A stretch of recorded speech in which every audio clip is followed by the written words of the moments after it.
Ladies and gentlemen, can I please have your attention? I've just been handed an urgent and horrifying news story.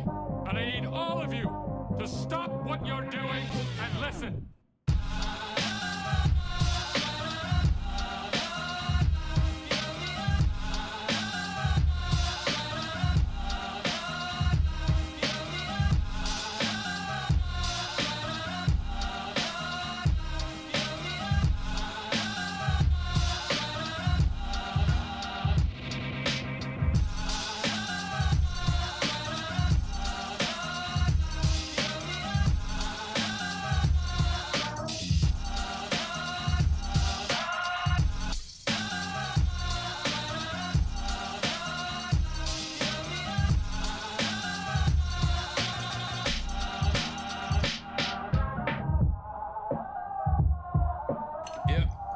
With bits of real panther, so you know it's good.